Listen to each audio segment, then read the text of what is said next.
আপনার খারাপ সময় যাচ্ছে? তাহলে এই 10টি উপদেশ দেখুন।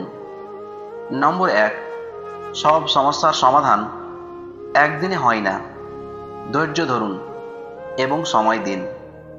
নম্বর 2, শারীরিক ও মানসিক স্বাস্থ্য ভালো রাখতে নিজের যত্ন নিন। পর্যাপ্ত ঘুম, সুষম আহার ও নিয়মিত ব্যায়াম করুন। নম্বর 3, পরিবার ও বন্ধুদের সাথে সময় কাটান। প্রিয়জনদের সাথে সময় কাটালে মানসিক চাপ কমে। নম্বর 4, সৃষ্টিকর্তাকে বিশ্বাস করুন এবং নিজের ভুলের জন্য অনুশোচনা করুন। নম্বর 5, কুচিন্তা থেকে দূরে থাকুন। নিজেকে উৎসাহিত করার জন্য সৎ চিন্তার আশ্রয় নিন। নম্বর 6, জীবনে কিছু লক্ষ্য স্থির করুন এবং সেগুলো অর্জনের জন্য কাজ করুন। নম্বর 7, প্রয়োজনে বন্ধুবান্ধব বা বিশেষজ্ঞদের সহায়তা নিন। নম্বর 8, একা সময় কাটালে নিজের অনুভূতিগুলো বোঝার চেষ্টা করুন। নম্বর 9, হাস্যরস ও বিনোদনমূলক কার্যকলাপে অংশগ্রহণ করুন। নম্বর 10, জীবনের ছোট ছোট ভালো মুহূর্তগুলোর জন্য কৃতজ্ঞতা প্রকাশ করুন। একবার ভাবুন, এই পৃথিবীতে নিজের বলে কিছুই নেই।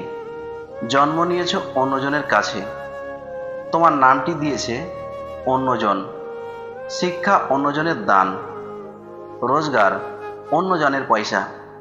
মৃত্যুর পর শ্মশান বা কবরে নিয়ে যাবে অন্যজন।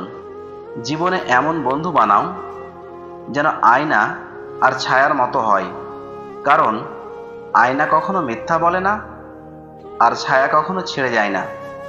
যারা আমাকে ঘৃণা করে তাদের নিয়ে আমি সময় দিতে রাজি নই, কারণ যারা আমাকে ভালোবাসে আমি তাদের সাথে চলতে ব্যস্ত থাকি।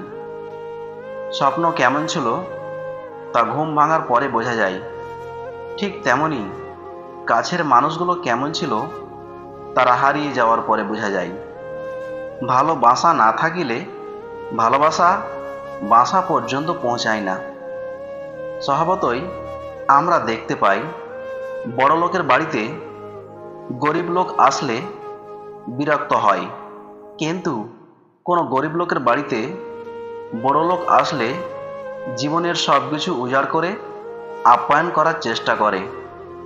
বেশিরভাগ নারী অর্থের লোভে সব কিছু ত্যাগ করে, এমনকি নিজের সন্তান স্বামীকেও।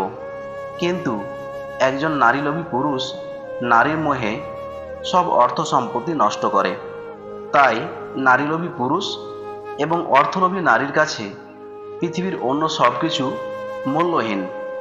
সব ধরনের অনিশ্চয়তা, হতাশা আর বাধা সত্ত্বেও নিজের সবটুকু দিয়ে সফল হওয়ার চেষ্টাই শক্তিমান মানুষকে দুর্বলদের থেকে আলাদা করে। আলো ছড়ানোর 2টি উপায় আছে। 1, নিজে মোমবাতি হয়ে জ্বলো। 2, আয়নার মতো আলোকে প্রতিফলিত করো। একসাথে হওয়া মানে শুরু, একসাথে থাকা মানে উন্নতি, দীর্ঘ সময় একসাথে চলা মানে সাফল্য। অনেকদিন আগেই আমি বুঝেছি যে শুয়োরের সঙ্গে দ্বন্দ্বযুদ্ধ করতে নেই। শরীর নোংরা হয়ে যাবে এবং শুয়োরটি এইটি পছন্দ করবে। ভালো খাদ্যবস্তু পেট ভরে, কিন্তু ভালো বই মানুষের আত্মাকে পরিতৃপ্ত করে।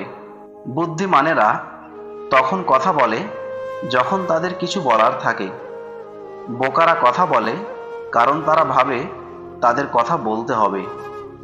একটি সুন্দর মুখের চেয়ে একটি কুৎসিত মুখের মধুর কথা অধিকতর সুন্দর।